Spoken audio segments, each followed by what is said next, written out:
like crazy. How to deal with adversity. Yeah. Look, man, you know, today's gonna be one hell of a story. We came for the podcast. We couldn't find parking. We waited 20 minutes. We parked here. We thought we had a makeshift system that would work. It absolutely did not work. We're in a rush to get to this restaurant where we're doing testing for my new product. We have an open tab there, so people are running it up right now because everyone that tries the product gets their drink for free all night. So best believe I want to get over there ASAP and get some data. And now we're waiting for the boot guy. We've been waiting for like 20 minutes. We're probably gonna wait for another hour. But once the product launches, it's gonna be one hell of a story. So yeah, I'm a little irritated, but it's the fucking story. What type of movie just starts off and everything goes the same? Like if you watched a movie and everything went the way it was supposed to, it'd be a solid like 20 minutes long. It's the challenges, the hoops you gotta jump through, the adversity you have to get through that makes a story a story. So fuck them padlock people. Like fuck them boots, bro. All right, we're rolling. Welcome back to the podcast, everybody. Today we have a familiar face, five-time CEO and global business leader, Faiz Imran, and serial entrepreneur and co-founder of one of Atlanta's biggest marketing agencies, Tim Sok. Welcome to the podcast, guys. How are you guys doing It's today? great to be back. I'm excited. Good. You guys want to start with a quick introduction of both of y'all, what you guys do? Yeah, sure. My name is Faiz Imran. I'm a repeat founder, serial founder, built and sold a variety of companies in the media marketing space, from my agency Fizma to my media company Business Blurb, and then a couple of startups like Backspace, which was a product of the year and nominated for product of the year, and recently my mental health company Peerbase, which we're now going through an acquisition on. I think this is the first podcast to hear that, Nice. which is exciting. But my background's in media and marketing, built a handful of companies there. I'm looking for some new projects now, and I'm working on something really cool that I'm excited to share with everybody over the next couple of weeks. And you're only 23? I'm 22. 22. 22. We just talked about that. Amazing. All right. So my name is Tim Sok, and I am the CEO at Henge.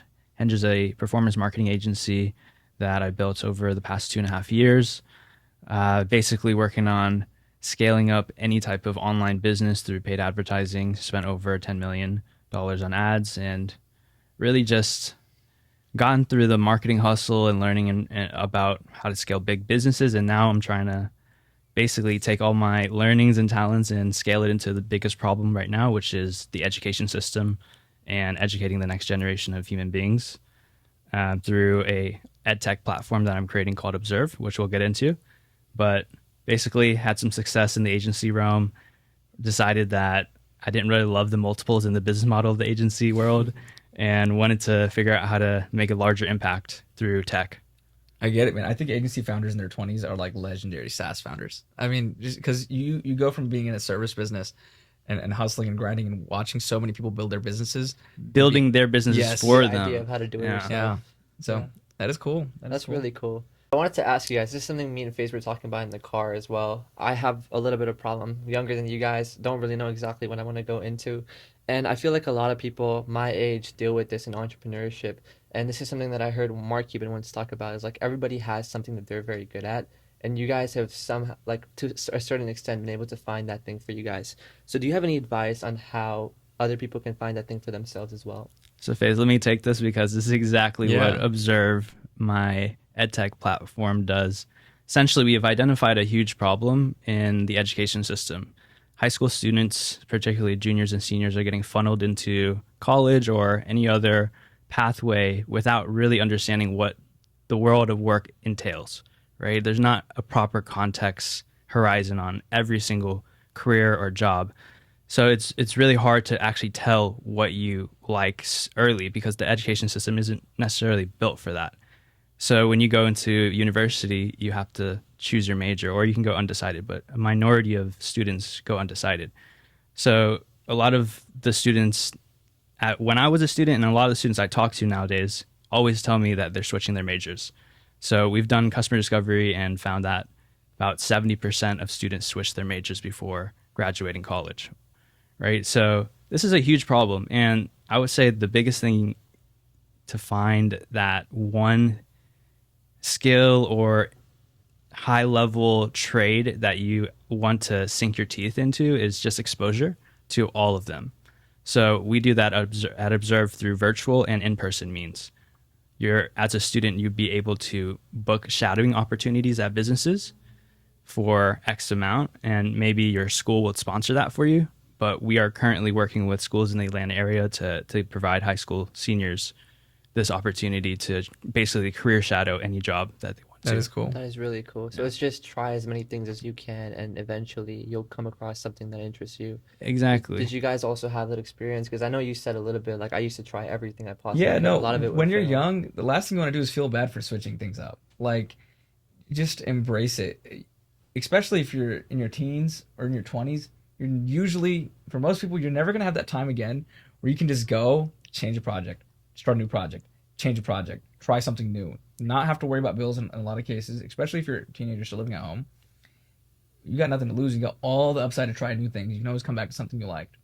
But the last thing you want to do is be like, I'm going to stick to the same thing for 4 years, even though it's not working for me. I'm not going to change anything up because I don't want to give up. You have to understand when to stop. Like, to be fully honest, if you're doing the exact same thing over and over, and you're doing it for a month, 2 months, a year, and you're getting no results, doing the same thing over and over is the definition of insanity and expecting a different Yeah. result. That's Albert Einstein, isn't it? Mhm. Doing the same thing over and over and expecting a different outcome is the definition of insanity. You're not learning So anything. you're not going to know what you like unless you try a handful of things. One thing that I wish I did differently is if you want to be an entrepreneur, don't be so stubborn on the idea of like, I have to start something myself. Yes, that's one expensive and long way to learn something, and you'll learn it. But don't be afraid to join a team of some amazing people, A players, and learn from that exposure, like you said, by being around people that you respect or kind of want to be like, even if you don't know if it's the industry you want to stay in. So just try things, have fun with it, and don't be so hard on yourself. Nice. I think one interesting note is like, what would you say to the kids that aren't able to access these opportunities to be in environments where they can learn about jobs? I find it very difficult to believe that's in America, at least. If you have access to a public library, you have access to internet, and you have access to YouTube. I learned everything I learned off of YouTube. Mhm. So if you're, and now we have ChatGPT. Yeah. So if you're really gonna sit there and tell me that like you can't access ChatGPT if you really want to, you can't access YouTube or Google or Reddit. I learned so much from Quora and Reddit, and then going out and then just trying it. Yeah, absolutely. It's a resource. Like, we have all the resources we need. It's just who works harder at this point. Yeah. It's like, Yeah, I it's heard like something that's like there's never been a time where you have this many resources. Like you can go on the internet and learn about anything and Yeah. become the best at anything. but what I'm trying to say as well is, a lot of kids have to start at working a minimum wage job, like let's say at a restaurant. Yeah. Like, I worked at my first job was a nursing home, and I worked in the cafeteria, and I was 16 or 15, 16. And then from there, like, worked in different restaurant jobs and whatnot. And one of the things I strategically planned was to work at this very nice sushi restaurant in Atlanta, because I knew that the clientele there would be cool, and I'm basically very good with people. Like, that's one of my skills that I've noticed at a young age. So I was like, all right, I would love to work here and figure out how to use it as an environment to network. Yeah. Eventually got some internships from there and some mentorship. I would literally remember a dialogue sequence so that the guests would ask me like what my major was in that's cool. university. Oh my god.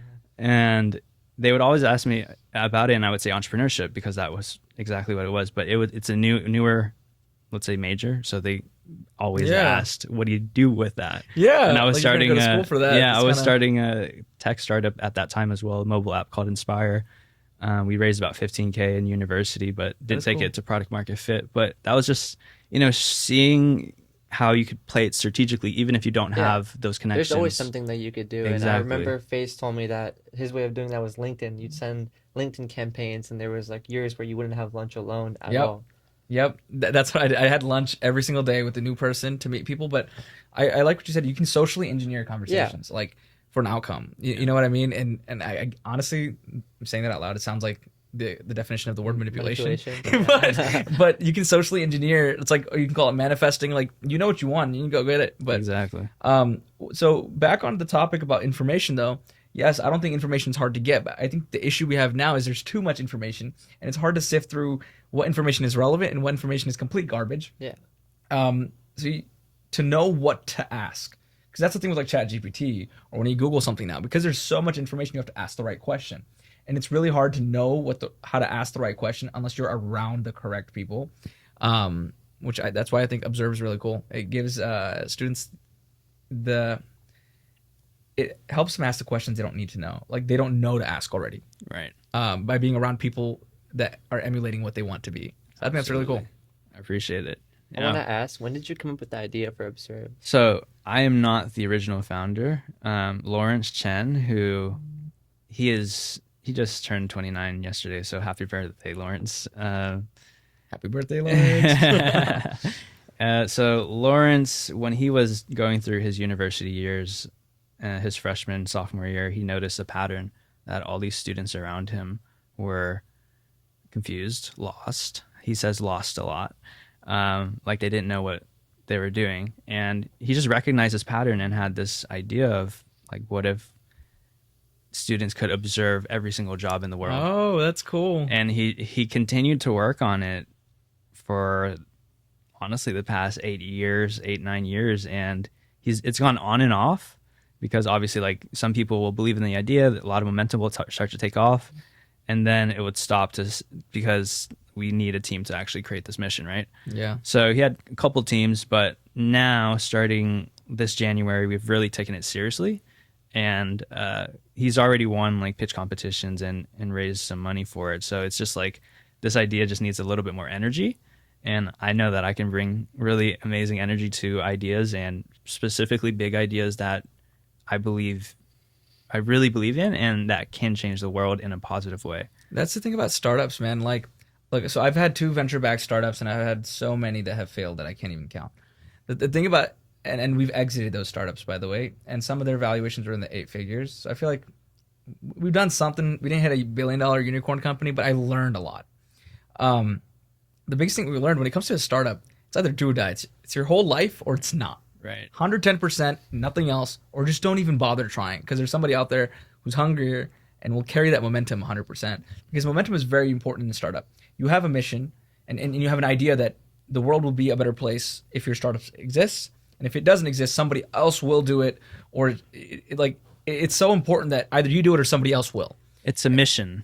It's a mission. Yeah. So when it comes to that, momentum is so important when it comes to raising capital. Mm-hmm. When it comes to product updates, it's like it doesn't even make sense to launch it if you're not going to be 110% on it. And then when you do launch it, you have to be so willing to pivot and really create something for that end user versus what I've seen a lot of founders do is they end up creating something that kind of fulfills their own dream or something. Like Absolutely. a lot of founders are like product people and they just want to build something cool, Right. but then no one wants to buy it. No one is going to buy it. No one ends up using it and they stick with it for years and they refuse to pivot because that's not what we want versus like, and honestly, I did that to some extent. When I started Backspace, I wanted to build a social media platform. I wanted to compete with Discord and Instagram, and School was one of our competitors, which is now like you guys have probably heard about it. pretty It's a huge. huge company. But I had a way that I wanted to do it, and it wasn't until I kind of gave that idea up and was like, you know what? The goal is to help creators monetize communities, control like their own streams of income, like give them control back in their hands. And we started talking to customers. We started actually trying to build what they were asking for. We'd build it, we'd ship it, we'd test it, and then we'd go on from there. That's when we won and got nominated for the product awards on Product Hunt and got nominated for Product of the Year. And then when it came to Peerbase, I did it completely different. I didn't even have a thesis or like a grandiose vision for what the business would be or what I wanted it to be. Mm-hmm. I had an idea of, hey, look, this is a problem I have. I think mental health and talking about what's going on is completely overlooked in entrepreneurs. And I think it's really important. Entrepreneurs, the suicide rate is way higher than it's one of the highest when it comes to category because they hold everything in. They have to, and they feel that, hey, I have to take care of my family. I have to take care of my people, my team. I have to take care of my customers, but so much stress on themselves. And they talk about it with no one. Because if you sit there and you try to talk about it with your team, they're going to walk out on you. They're like, yeah, the boss has lost his shit. Like he doesn't have it together. I don't want to work there. If you talk about it with your family, they're going to start, honestly, like a lot of times they're going to be like, oh, he doesn't know what he's doing. And they're going to try to protect you because they care about you and tell you, hey, you should do something safer. So with that ideology, the only people that really understand you are the people in the same shoes. Other entrepreneurs, people doing similar things. So I launched Peerbase. I didn't build software. I didn't raise money. I didn't do a thing. I had this idea. I pitched it to I pitched it to a handful of people, but 3 or 4 people were like, I'm down to sit there and do a little session. You, me, a couple other guys, and I'll split the cost of a moderator or a coach to make sure we're staying on track and tracking our notes and our goals. I'm like, cool. We got 3 people plus me. Instantly, we were at $2,000 a month MRR. I don't know how many people sit there and say they have to raise money and then spend a year building an app before they make any type of revenue.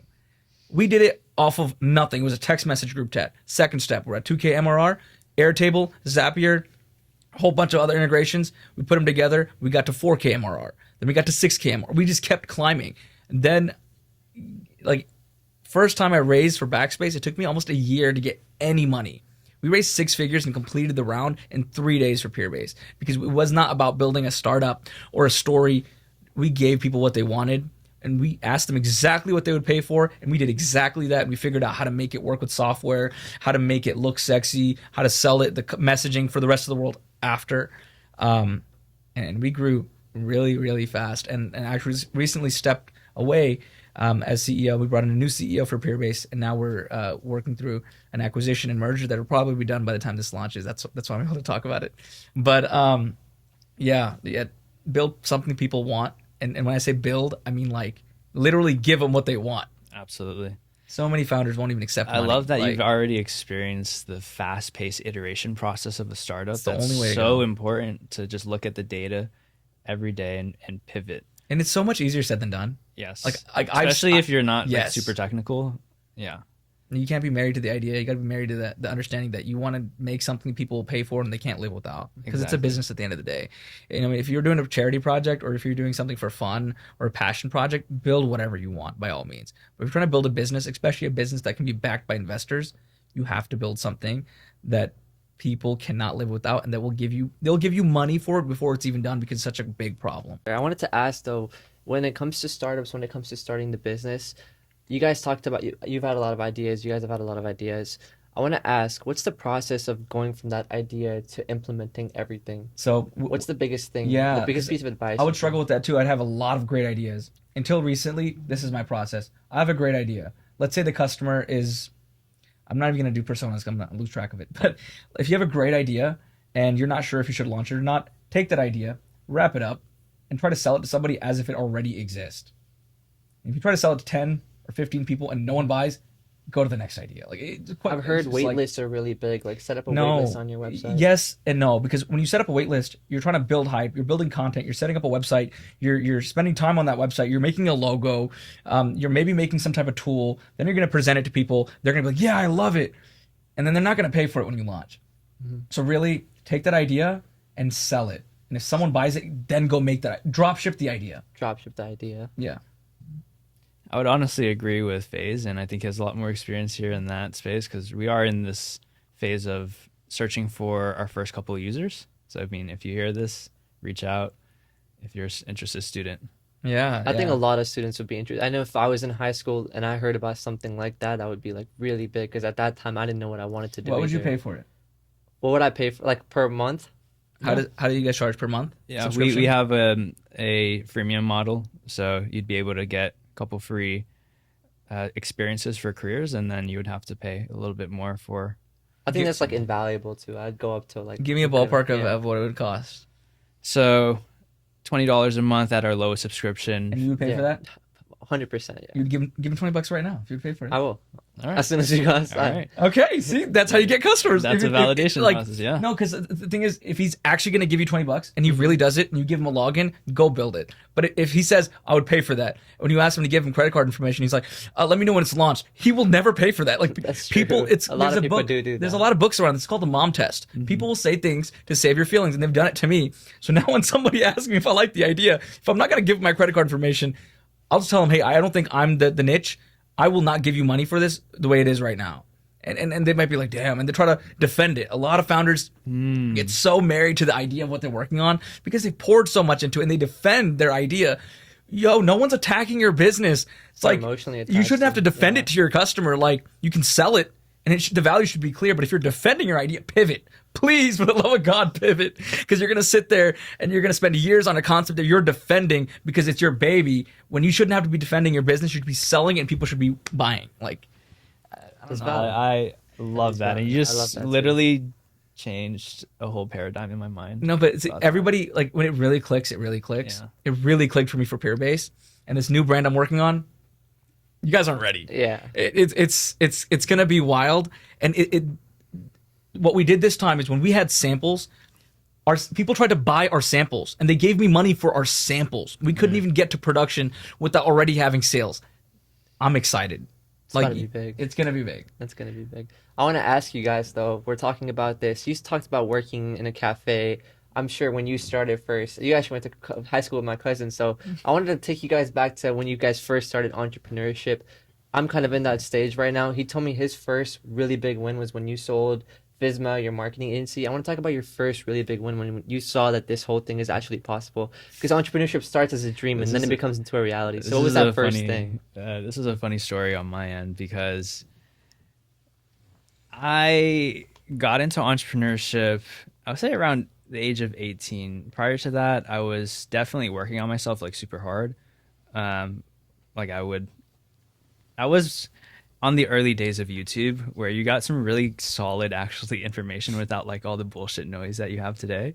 So I was getting some solid, I would say, self-actualization advice and taking a lot of measures into my own hands and being very disciplined. At that age, I would wake up at 5 a.m. I would go to the gym 6 days a week. I was super skinny as well because I was running cross country, and I ate like 4 or 5,000 calories a day just to like bulk up and really just tried to sculpt my existence at that point. So it kind of came in with a lot of momentum.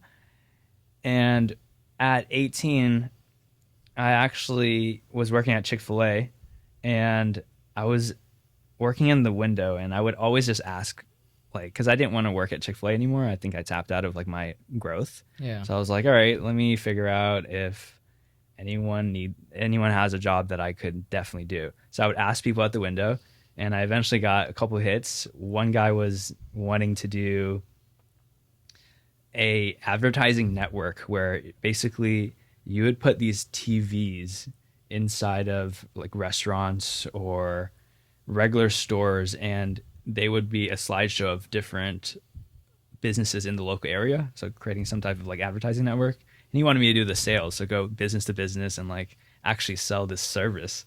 And I was like, holy shit, I'll do it because I'm just like super interested in marketing and entrepreneurship. And I know that sales is a big part of entrepreneurship. So I was like, all right, down to do it. Took the leap, got out of Chick-fil-A. And then I ended up hating that job because it was super hard. I mean, I was walking in the summer Georgia sun just on the highway going down to each business with my collared shirt on, trying to sell this, and I would get rejected. I'd be about like 95% of the time. And I did that for like 2 months. And then there was this one point where I was in my car and I was like, this shit sucks. I got like the cops called on me. I was beaten up, man. I was beaten up for sure. And then I went into this gym as my last one for the day, and I was trying to do my sales pitch, and the guy goes, like, how much are they paying you? And I tell him whatever it is, and he's like, I'll pay you more than that, right? So I was like, all right, fuck it, like let's ball, let's try to see what's this up to. And I honestly did super well at this next job because it was a gym, and I was super passionate about fitness at the time. So I kind of combined my passion for fitness and my hunger to be like an entrepreneur and be good at sales, and kind of merged those two energies to just really go hard and try my very best and see what I could do.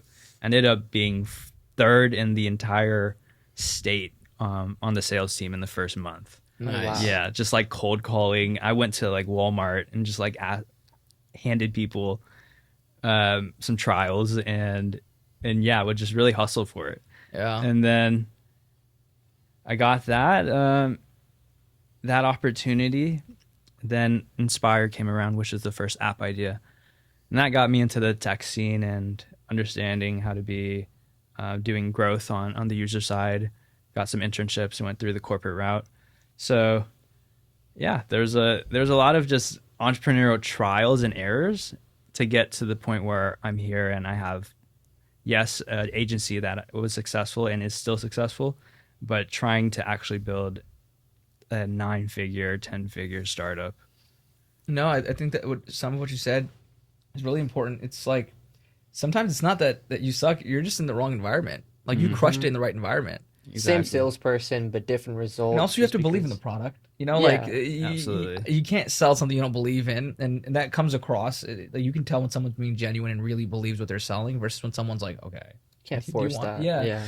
But also, like, you were in an environment that you weren't best suited for, and then you got in one that was more aligned with you, and you crushed it. Like, I think a lot of people need to reflect that as well. Like, if you're doing something for months at a time and you're not seeing any type of progress, I'm not saying, zero to hero or zero to millionaire in like a day or two or a couple months even. But if you're not seeing progress, yeah, you're in the wrong environment, and it's really hard to measure success when you're in that type of environment. So that is pretty cool, man. What about you? The story of selling your agency. That was the first big win. Yeah, that was my first big win. I mean, because I never thought I'd sell my agency. Like, and I still say this, and it's been so long. It's because I had a similar story. I went door knocking, door to door. And if you guys are in Georgia, you guys know these areas I'm about to say, but everywhere in Lawrenceville, everywhere in Duluth, everywhere in Beeford, I've knocked on that door. Like, and I cold called, door knocked, Local businesses. local businesses, small businesses, and we cold called and door knocked day and night for months, and nobody said yes until one guy. We got real creative with how we call because we kept getting hung up on when the door closed. We're I like, think hey, you we're the told me marketing about guys, this, and when we'd act like they've already hired us. So if it wasn't the decision maker, they could not call me on my bullshit. Like, the decision maker would be like, what do you mean the marketing guys? But anybody else, secretary, partner, is like, the marketing guys, and then they'd go grab the decision maker and bring them to me, and I'd be like, I got 60 seconds, I got like 20 seconds, and we got real creative with it, and we got our first customer, and he paid us $5,000 for a website. And once I seen it worked, like, like, it's like if I kept doing it for 6 months to a year and no one bought, Yeah. at that point I need to And you change something. You learned the web development yourself. Or you We outsourced it? we outsourced it. I tried it myself. The first project was wild. Like, I was learning and trying to I make had the everything same work. thing happen to me. But Would you recommend outsourcing for agencies that are just starting out too? Kind of side tangent. honestly, like, I wouldn't try to sit there and do everything yourself. Like, if it's your one man show, like, figure out what you want to focus on. And usually, if you're entrepreneur, solo entrepreneur, what you need to be good at is sales. And I think that's about it. Yeah, I'm fully honest. Yeah, You need to be able to sell yourself, marketing. and you be able to sell your product. And that's in anything in life. I think we talked about this last time. Sales is the single most important skill. You I sell think yourself sales in is- everything. Yeah, That's what you said. you're selling Yeah. yourself every time. I Yeah. think sales is the single most important skill anyone can have, whether that be for selling yourself to get a job, selling yourself to a customer, to exchange for value for money, selling yourself to a girl. She's not gonna date you. I mean, if she You're doesn't not think gonna- you're like, you have to sell. Yeah. And I think it's so important. So as a founder, I would focus on sales, build the rest of the plane on the way down. Like, just sell it, figure out how to make it happen after. So whether it be get on YouTube and try to figure out how to build that site you're selling, or get on Upwork, or I wouldn't say Fiverr, but like Upwork, or any type of outsourcing site, and make it happen. That can be figured out. But if you don't have a sale, what I've seen a lot of people do is they sit there and they plan out a grandiose plan of how everything's gonna work inside. This is how we're gonna do it. This is who we're gonna work with. This is our slogan. This is our mission statement. This is our vision statement. Here's this like 40th page on our website, because if somebody needs it, they need to know. Here are all of our contracts. Like, all of that is completely irrelevant if nobody buys what you're selling. So honestly, like, Focus on this what might be gets the controversial, income. but don't even set up an LLC. Don't set up a website. Go sell what you need. Like, literally, just sell it, like, with words. And if somebody buys it, go set everything else up after. Because I promise, if you don't have one transaction on the books, you don't need an LLC. You don't need a Stripe account. You don't need a website. You don't need contracts, because no one's gonna sign them contracts. Like, sell. So the whole idea is try something Sell as many first. times as you can. Sell it. If it doesn't work, keep trying. If Idea it to doesn't work, sale move on. I to think- making it happen. I think product market fit, service market fit is essentially the essence of what Faiz is saying. Yeah. Like, But- make sure that the But market people try actually to. wants. But I disagree a little bit. I think people try to build a product and then find product market fit. And when they're not understanding is, you don't build a product and try to find product market fit. You do the find opposite, yes, right. exactly. You find the people and you build for them. You And drop that- ship it. You basically. literally drop ship ideas like, like, what would you buy? Oh, you want this? Here, I got this. Give me some money. Oh, you give me the money, I'm gonna actually build it. You're literally drop shipping a concept. And if people don't do that as much as they should do in software and in service businesses, in SaaS, But I yeah. had another question. So you said you built the app before. You have also built web apps, apps maybe as well. And I had this idea in my mind as well. So I want to ask, what's the process of having like an idea for a startup? And then also like kind of on the investor side, if you need investors, what was that first experience for you when you were raising Okay, money? so I've done it from A to Z. I've done, if you can Google it and you can find the steps or like online, I've tried it. This is what I've learned after raising capital for two venture backed startups, and by the time this is launched, having sold two venture backed startups. Um, it's all about the story and it's all about you and your mission. I raised my second time without a deck. It was the story and it was the investors taking a bet on me because they figured not the idea was amazing because seasoned investors that have been around know the idea is going to change. They don't invest in ideas. Like yeah, they invest in people. So the big thing is if you have a concept, let's start from idea. You have an idea and you think it could be an amazing startup. You think you need money, to build it or whatever it may be. And sometimes you do. I'm not saying that there's no situation where you need to raise funds on there are situations, but a lot of the time, if you're doing something SaaS, software, service, B2B, even B2C, like you don't need to. Go from idea to finding the ideal customer. So it's like you have a thesis of who you think will buy this and pay money for it. Take that idea, pitch it to them as if it already exists, and just listen, see what they say. So, for example, when we had Peerbase set up, the way I pitched it before, I'm like, hey man, look, I know it's tough being an entrepreneur. You might have seen masterminds. Masterminds are great, but they reoccur once or twice a year. I'm looking to put together a group of people, talks every week. We keep each other accountable. We talk about what's going well, what's not going well. We'll chop it up. We'll brainstorm, and then we'll also have a coach on there who's done whatever we're all trying to do. He'll be a little bit more advanced. And we'll split the cost for it. If it's $500, are you down? Hey, yeah, I'd love that idea. I'm down. Cool. I'm sending the Stripe invoice now. That's what I did. And I think 20 people said I'm down, but only a couple paid. They paid. Yeah, best believe I put it together. And then you take that momentum. The first person that said yes, I would go to the next person like, hey, we already got a couple people that are ready to go. I'd love to have you in the cohort. Second person said yes. Third person, I'm like, look, it's put together. You're the last spot. I would love to have you involved. It's like that momentum carries. And then you take that momentum to an investor and saying, hey, look, I had this concept. And you tell them the story from the get-go. You don't try to make a story. I went, look, I had this concept because I was having a hard time relating with other founders. And I need other founders that are going through similar things to talk about. I can't talk to my girl. I can't talk to my family. I can't talk to, I don't know who else are supposed to talk. I can't talk to a stranger. Like, I got to talk to people that are doing it because they get it. They're not going to be like, oh my God, you're making so much money. Why are you stressed? No, because another business owner understands I'm having cash flow issues, or hey, I need to raise, or hey, I don't know how much to allocate towards market. There's all these little nitty gritty things you don't understand unless you're in it. So I went, you get there, you go to investors and you go, hey man, look, I had this thesis that this would be a great idea because I needed it for myself. I pitched it to 20 people and I asked them for payment. 3 of them paid. We're now at blank in revenue. I think we can make this a really big business. I think if we had some more cash to build out blank, we can grow faster. Not grow, not stay alive. We can grow faster. People want to throw gas at a fire. They're not waiting for you to get flint and stone and try to create that fire, because that's what you should have done before you go to the investors. So take an idea, pitch to the person that would buy it. If they actually buy it, build it, deliver on that service, take that story to the investors and be like, I'd love to move faster and I'd love to have you on board. If you do all of those steps, you don't need a deck. You don't need to sit there for months and building something. Like it's really fast, and these sprints are usually done within a month. And you'll know. That's how I would do it. Yeah, same here. Right now, we're literally trying to set up ourselves for investment, and before we do that, we're just making sure we find traction. So, 100% agree with you there. Because a lot of people make the mistake of, and I did this as well. If you want to raise capital, you guys know, like the tried and true is a Delaware C corp. You're gonna sit there and try to set up that Delaware C corp. Okay, how many shares do I allocate to my C corp? And the answer is 10 million for most people, by the way. But it's like that's a question. Okay, do I need insurance now? Okay, now I got to raise. And there's companies that are gonna try to gouge you through every step of this process. Couple grand for setting it up, the corporation. Couple grand. Oh, we'll do research for you, and we'll build you a deck. Yo, you don't need any of that stuff because, like I said, there's no contract. There's nothing to sign if no one wants to sign it. So get it going. It's easier to ask for forgiveness than it is permission when it comes to this stuff.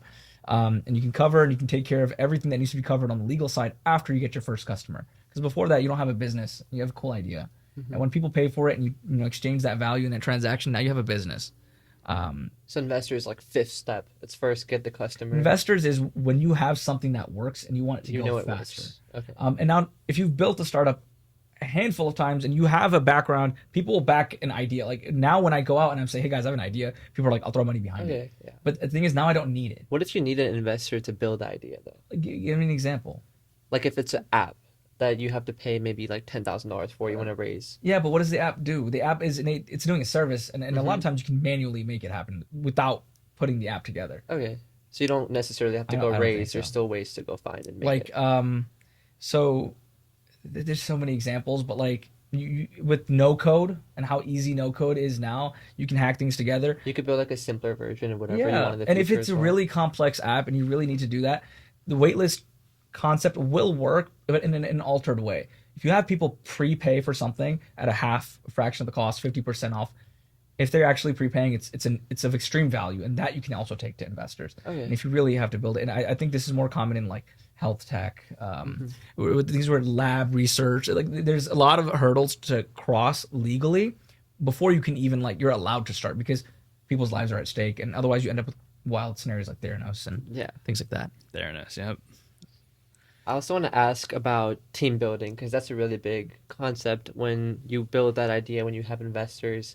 Because the way you create something big is with a team of entrepreneurs. Like you said, everyone Yeah. can only go so far by themselves. And I actually saw like the School of Hard Knocks. I saw a reel on my page this morning. It was like if he did it alone, it was like $3 million, and now his company's worth $300 million, and that was just all about delegating team Yeah, building. look, if What's you your advice on that? if you want to go fast, you go alone. But if you want to go far, you go together. Yeah. Like you know, there's the amount of startups that get backed with the co-founder, just statistically speaking, is way higher than solo founders, and it's because they understand that one person can't do everything. But at the same time, a lot of startups fail because the co-founders clash and don't. So there's a balance. What I've done consistently through my projects is before I work with somebody and dive in and you know allocate equity vesting schedules and this and that.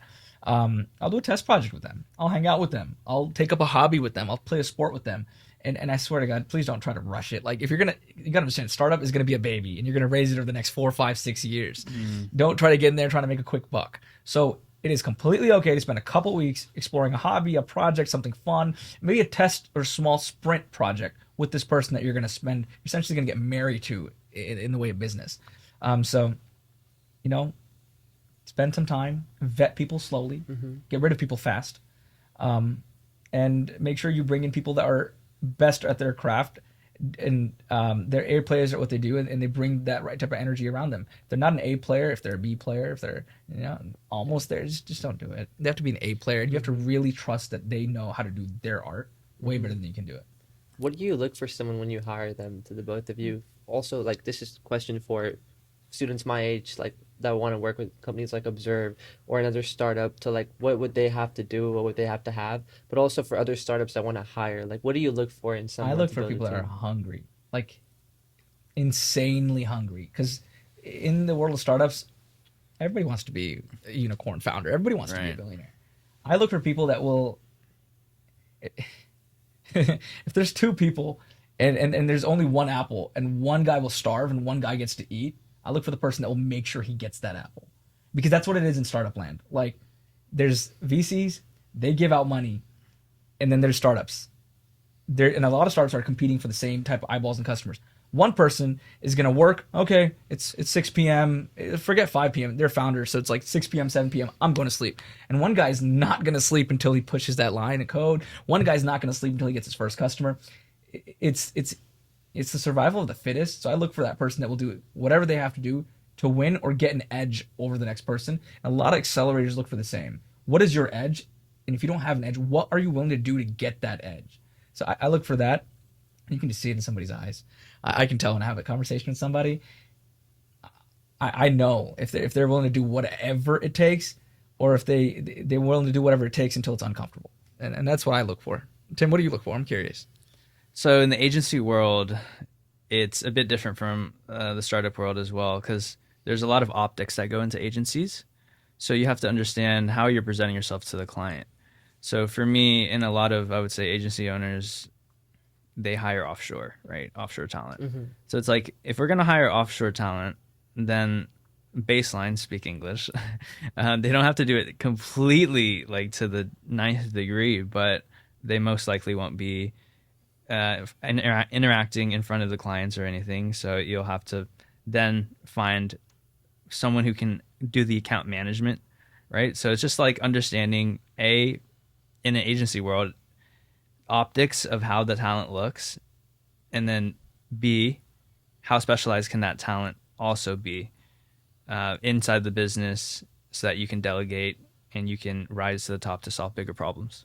Yeah, and if anybody's watching this and you're like, hey, I don't have the experience or I don't know how to do this, email me. Like, you don't need anything except for the willingness to want to grow and learn and be better. Right. Everything else can come. Like, you can learn as you go, but you got to have that drive. You got to be willing to do whatever it takes. Willing to accept that you don't know everything. You're going to fall down a couple times, but you just have to be willing to get back up. Success, like, there's another quote. It's like success is walking from failure to failure without any like loss in that momentum and motivation. You're gonna fail. You're gonna not know things. You're gonna mess up, but you got to keep going. You can't really lose in entrepreneurship and business because you'll always learn something, even if the idea was horrible to begin The with. only L I take is learning. Yeah. That's You know, funny. like, it's not really a loss. Like, if you learn something now, a lot of people will do the same thing over and over. Yeah. And just feel like, oh damn. But Oh, then you damn. move on, fail that thing, and then learn again. The only thing is just don't continue with the same mistakes. if you make the Yeah. same mistake over and over, that's a real L. Learning is changing the action after you learn that thing, not Yes. just learning the thing, Absolutely. which is one of the biggest things I learned. Yeah, that's a really cool concept. All right, so I want to ask, do you guys have any stories where you went through a failure and you wanted to keep going with it, but it just didn't go anywhere, like those failure stories that we were just talking about? Yeah, absolutely. So as I mentioned, I started an app when I was 18 with a couple co-founders, and really something special you have when you're younger. I would say like 15 through 23 is this era of naivete.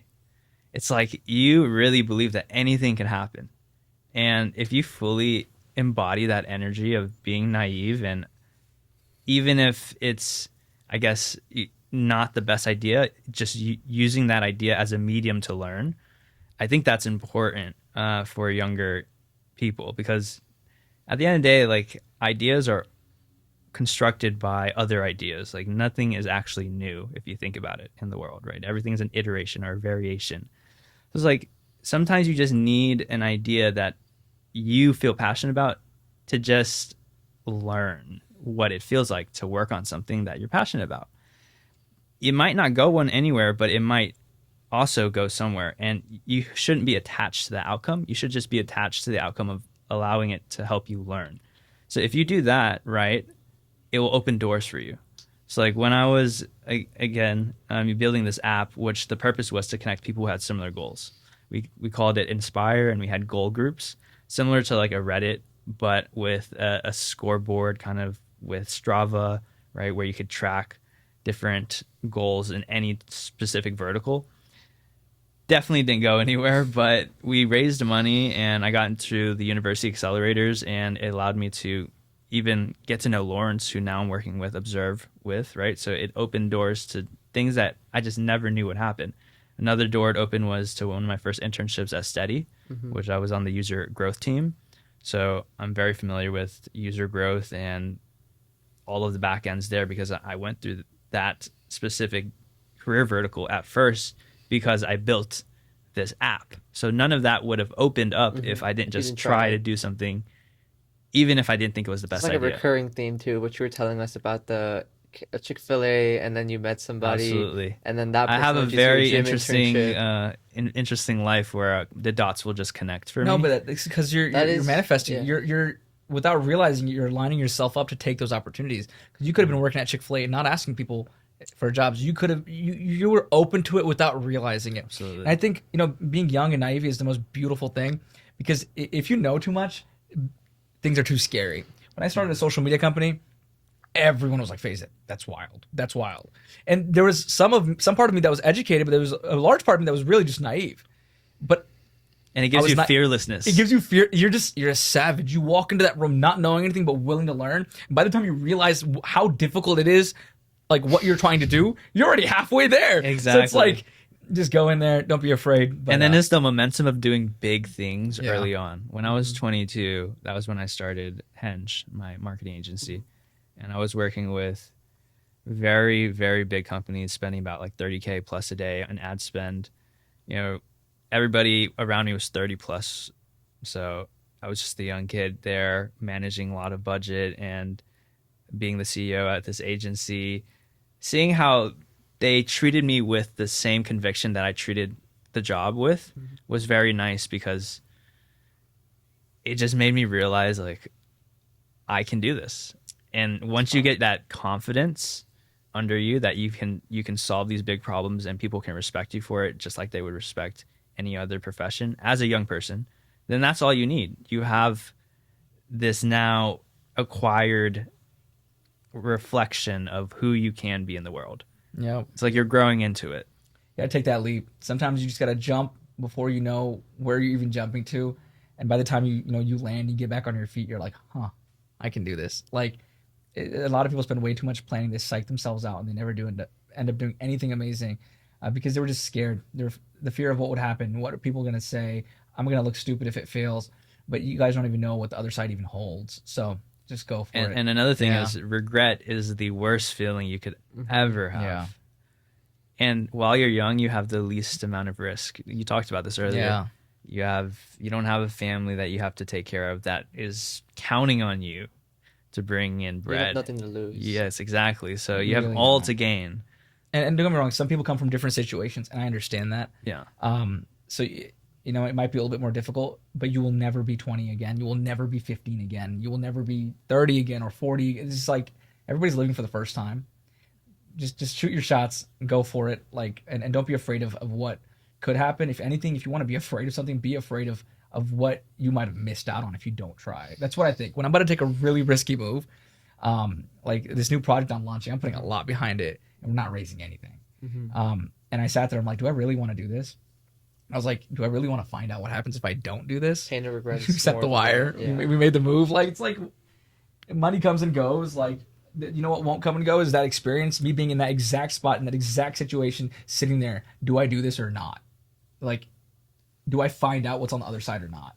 And the answer is always, I'm going to find out. Yeah. Even if, it might be the end of Throw the day, yourself but- into the fire. Like, be able to just want to feel pressure, because that pressure inevitably will push you to do great pressure things. makes diamonds, baby. Yeah, Exactly. like, come on.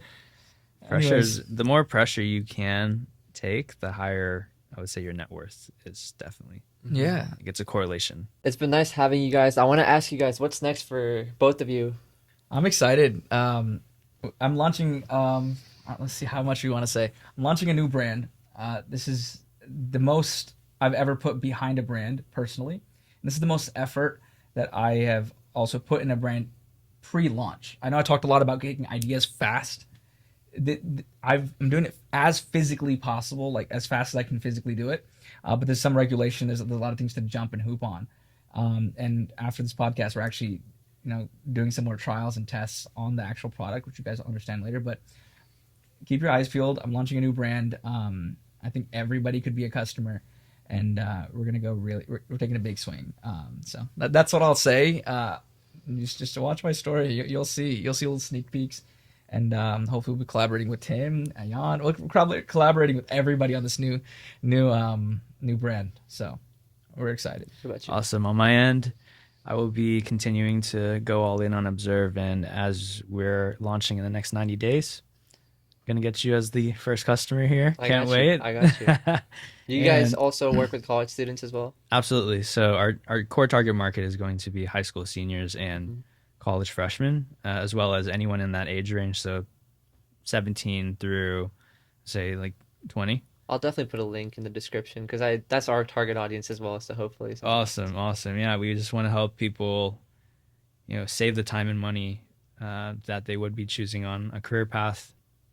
Because a lot of people go through the world until their 30s and like, oh, I didn't think I wanted to do this. Like, we don't want you to be one of those guys. We want you to figure out what you really want to do. So if you're interested, go to observeyourfuture.com and sign up for that wait list. And we're actually not going to have a wait list. We're going to have a payment processor there. Yes, a Stripe link. You We're either gonna pay have a or you get no payment information. processor. So That will be your voting mechanisms if you really want this idea to happen. And yeah, I appreciate that, Like that. Faiz. Hey, it's been Thank fun. you so much, guys. Appreciate you. We'll see you Thank you guys so later. much.